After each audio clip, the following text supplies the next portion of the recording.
channel ko. I am Chawysma. Welcome to my channel. And kung nakapag-subscribe ka na, welcome back. Thank you for subscribing.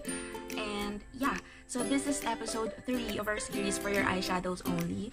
Kung last time, ang ginamit natin na eyeshadow palette was yung Fashion 21 na color set eyeshadow palette. Yun yung tinry natin at gumawa tayo ng dalawang look.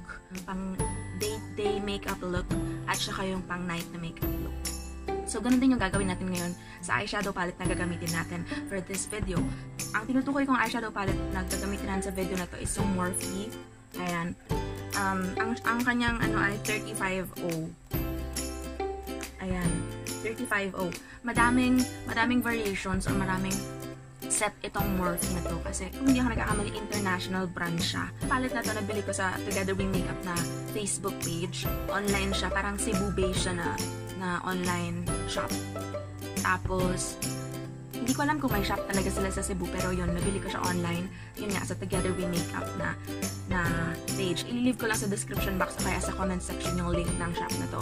Nabili ko siya for, I think, 2,100. Kasama na yung shipping fee.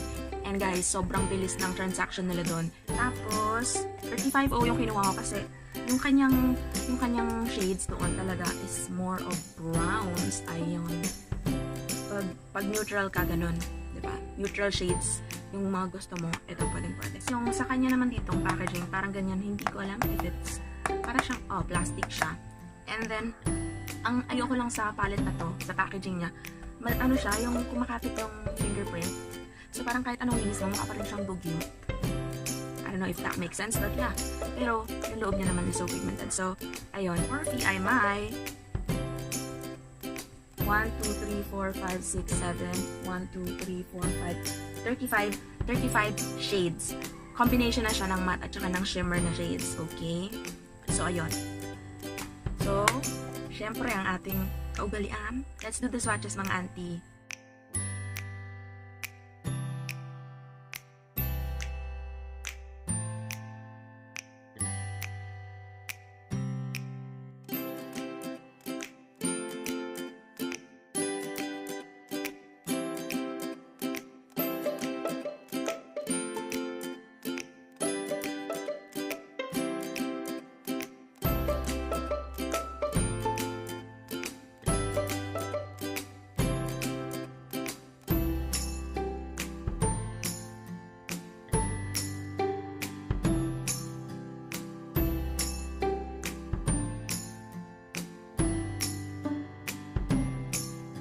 So, let's start na look. Alam nyo na yan. Concealer time. Concealer na tayo, mga auntie.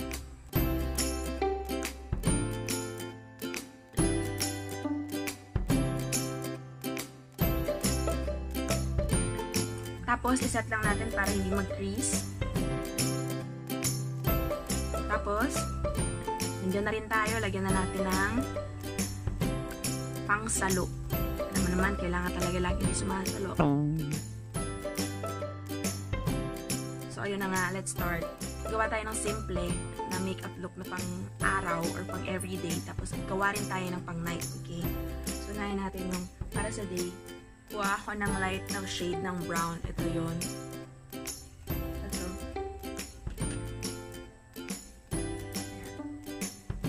Para ma-warm up ko yung face ko.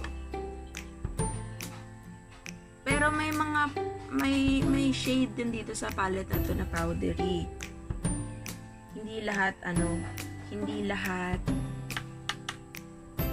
creamy siya. May shade dito na powdery. Pero sobrang ganda ng shimmer talaga. Tapos kuha ako ng with same brush, kunin ko tong darker na konti. Itong dito.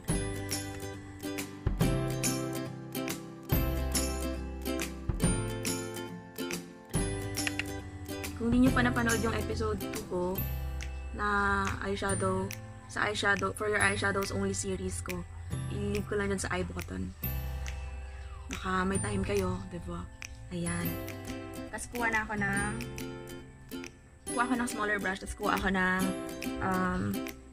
siguro kuha ako ng, kasi parang lagi lang tayo sa brown, diba? Kuha tayo ng iba.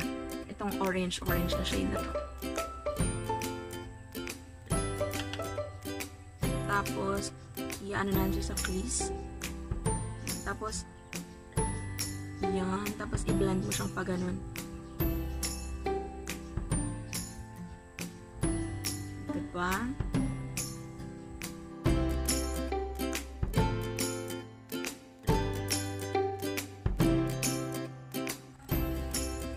Yan.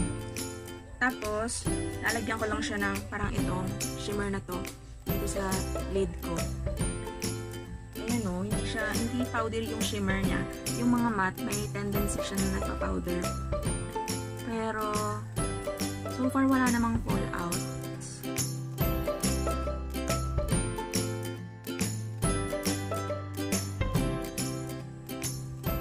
O, diba? Ayan, pwede itong pang everyday. Ayan yung mga look. Tapos kunin ko yung dark brown. Ito, parang gagawin ko siyang parang eyeliner. Tapos isi-smudge ko lang siya dun sa malapit na waterline.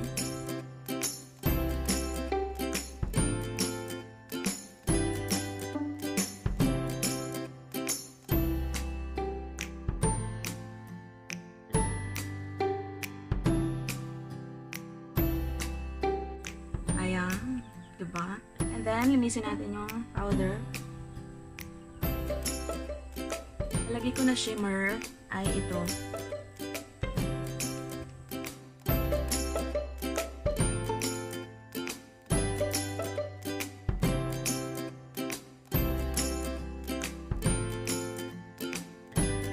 Tapos kuha ako ng parang brown.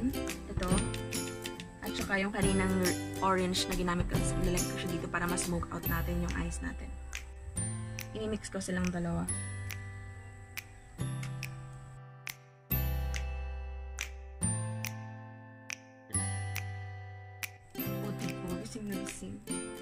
Tapos mag-curl ako ng lashes and then mag-mascara and i-finalize ko tong look na to.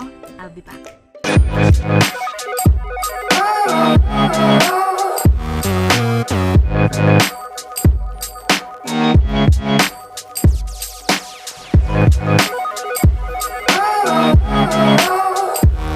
So ngayon naman ang gagawin natin is yung pang night na makeup look na yung alam mo yun pag may mga night out ganyan or may mga event like kunwari may prom or debut na aatenan mo, this is perfect for you. So if you wanna check it out, keep on watching guys. So the same palette kuha tayo ng transition shade natin. So for my transition shade, ang gagamitin ko ay ito.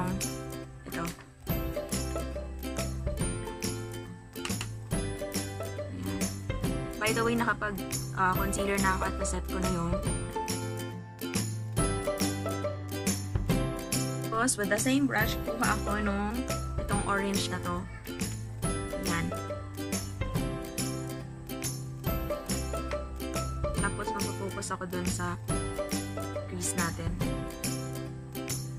Parang nagsistart na ako mag-build ng gradient.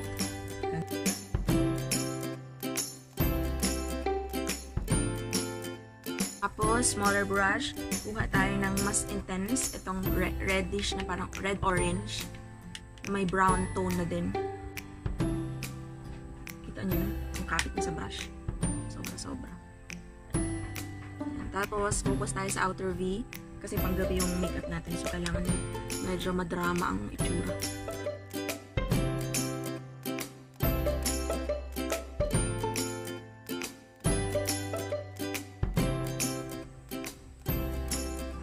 Yan na siya. So, ito na yung time kukuha naman ako ng brown para mas alam mo yun, mabigyan pa natin ng bonggang drama ng eyes natin. So, for that, ang kukunin kong brown, yung katabi din ng orange, ito. Tapos, same brush muna. O, diba, mas madrama si auntie pagka may pa-brown.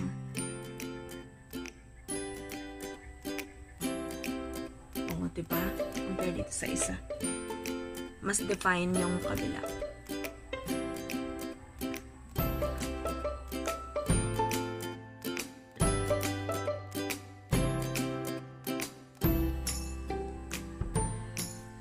Diba? Tapos kuha pa ako ng mas maliit pa na brush. Tapos para mas doon. Gagamit pa tayo ng mas dark pa na brown. For me, ito yon. brown na to dito. Itong brown na to yung gagamitin ko.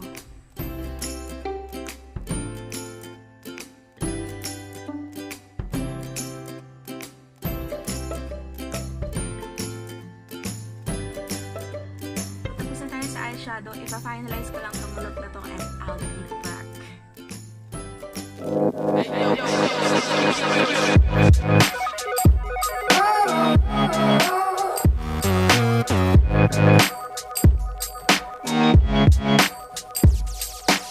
So that's it guys. Nakita niyo na yung mga looks na pwede nyong gamitin or i-consider kapag gagamit kayo ng eyeshadow palette from Morphe, yung 35O nila. And then yeah, I hope you guys enjoy this video. If you did, please give it a thumbs up. And of course, don't forget to subscribe if you haven't yet. And sa mga nakasubscribe na, thank you so much po talaga. And abangan nyo po yung susunod na eyeshadow palette na itatry natin. Hopefully, magamit nyo siya as your guide sa pagpili ng eyeshadow na gusto ninyong itry. Ayun. So, yun. See you in my next one. Bye!